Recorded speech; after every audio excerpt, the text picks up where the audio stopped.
So, jetzt zeigen wir euch mal den Hermann. Hermann ist ein guter Milan, der ruft schon die ganze Zeit. They grown up like Catholics. Oh. Die denken alle, ihr seid dieselbe Art. Also der Geier denkt, ihr seid Geier, die Eulen denken, ihr seid Eulen. Und ein Bussard denkt, ihr seid die Bussarde und der Milan genauso, ihr seid Milan. Denn die sind von Hand aufgezogen, die sind auf uns geprägt. Ihr seid Fremde natürlich, fremde Bussarde, ne, oder fremde Milane. Und die bauen ein Nest mit uns und werden durch künstliche Befruchtung, kriegen wir auch jedes Jahr Junge. Macht er das selber? Das wird auch gemacht, das ist aber Sache von Sekunden. Bitte?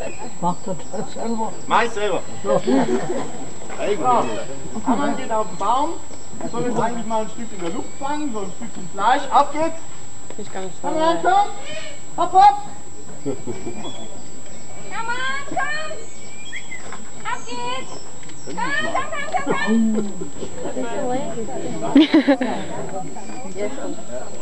Oh. Yeah. Ja, das ist gar nicht so einfach, gell? So kleine Stückchen.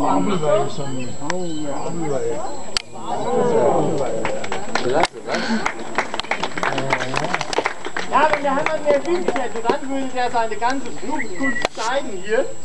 Achtung! Oh! Naja, so viel Junge haben wir auch nicht. Wir sind ja keine Großzüchter, sondern...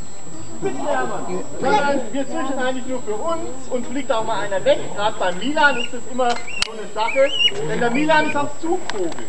Wir hatten auch einen schwarzen Milan vor 2 Jahren, der ist mit den wilden Milan nach Afrika geflogen. Der kann nicht wieder, nein, viele Gefahren. Von den Eingeborenen werden die auch gern gegessen. In Deutschland sind die natürlich ganzjährig geschützt. Man darf Greifvögel nicht schießen, nicht verfolgen und selbst die Teile davon, das heißt die Eier, die Federn, sind genauso geschützt wie der Vogel selbst. Man darf noch nicht mal Federn sammeln, das weiß kein Mensch. Aber Unwissenheit schützt vor Strafe nicht. Kann man ab. Bitte.